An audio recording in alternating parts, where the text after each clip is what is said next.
Que peut-on dire à Thierry Lhermitte qui n'ait déjà été dit et redit? Je sais pas. Bonjour mademoiselle.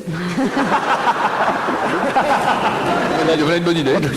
Vous l'avez jamais dit ça, alors Plutôt madame, parce que t'es marié, mais enfin, je veux dire... Bon. Eh ben Thierry, si j'ai bonne mémoire, ça fait 20 ans qu'on se connaît. 20 ans. 1994-1974. Le vrai chic parisien, le splendide, l'impasse d'Odessa, Jocelyne. Thierry Lhermitte fait signe à Patrick Font de la fermer sur Jocelyne, qui devait être, elle, ouverte. bien sûr. Jocelyne. Il a revu? Non, fais pas semblant Thierry, Jocelyne. Ne fais pas... Non, la mèche est vendue. Non, je l'ai pas revu, j'ai jamais revu Jocelyne. Eh ben, elle est morte. Qu'est-ce que je raconte? Non, non, elle est mariée. Non, c'est pareil. Mais si, enfin, merde, mais Jocelyne, mais si elle t'avait racheté ta bagnole, une 4L break. Non, ben, je dois contondre avec une offre. 20 ans, 20 ans. Et en 20 ans, que de chemin j'ai parcouru. Toi aussi, naturellement, rassure-toi, je connais ton parcours, car je m'intéresse à l'immobilier.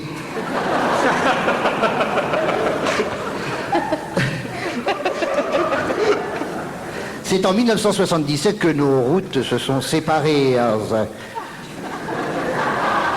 Tu es parti vers le cinéma et l'Alpe d'Huez, moi vers la gare de Lyon et Annecy. C'est bien l'Alpe d'Huez où tu habites? Non, à Serre-Chevalier, mais oui, non, mais enfin, c'est le même... Oui, c'est pareil, c'est la même, il y a les mêmes bouffes. Chez moi aussi d'ailleurs, c'est pareil. Tu vois Thierry, comme le destin est capricieux. Si j'étais allé à la gare du Nord, je me serais retrouvé à Villeneuve-d'Ascq, où je joue le 21 mai avec Philippe Val.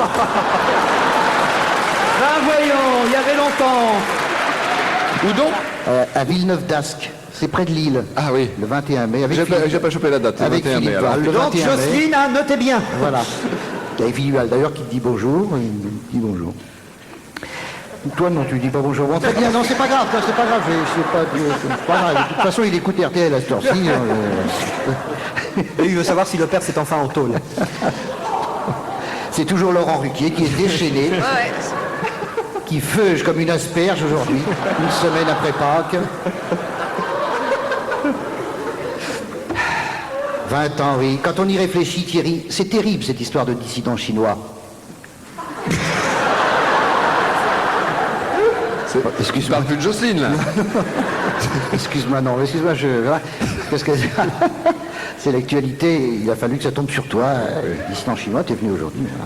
Si on avait reçu Sacha Distel, je lui aurais dit, quand on y réfléchit, Sacha, c'est terrible cette histoire de dissident chinois. Il aurait dit, ah bon, et on serait passé à autre chose. Alors, je veux pas t'embêter avec ça, car je te sens un petit peu nerveux, quand même, un petit peu stressé, un peu. Tu es en train de te demander, mais putain, qui c'était cette Jocelyne? Eh bien, la réponse est contenue dans la question.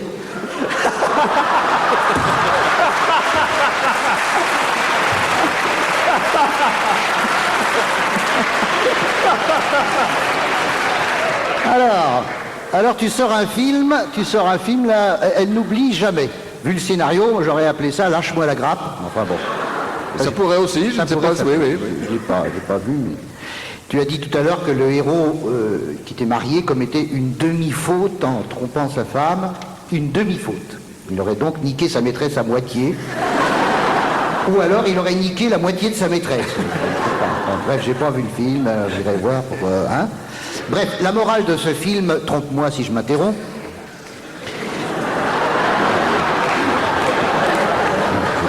J'ai pas la forme de Ruquier là à ce moment-là. La morale de ce film, enfin, c'est qu'il est redoutable de s'attacher à la femme avec qui l'on couche. C'est profond, ça. Il y a beaucoup de couples aujourd'hui. Bref, un sujet immoral, tant mieux, et qui tarabuste la morale en cette année de la famille, à l'issue de laquelle j'irai dire au pape « Marie-toi, mon frère, tu sauras pourquoi on divorce ».